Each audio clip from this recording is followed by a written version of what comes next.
Hello my dear friends, today we are learning should be. We use should be to say what is correct or to show expectation. First one, to say what is correct. For examples, you should be happy. നീ happy ആവണം. He should be thankful. അവൻ നന്ദിയുള്ളവനാകണം. And second one, to show expectation. The room should be clean. Room വൃത്തിയുള്ളതായിരിക്കണം.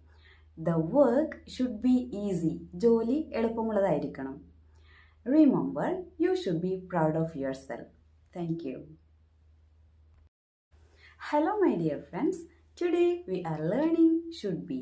We use should be to say what is correct or to show expectation.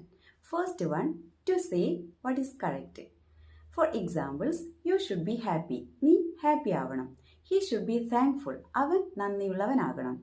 And second one, to show expectation. The room should be clean. Room വൃത്തിയുള്ളതായിരിക്കണം. The work should be easy. ജോലി എളുപ്പമുള്ളതായിരിക്കണം. Remember, you should be proud of yourself. Thank you.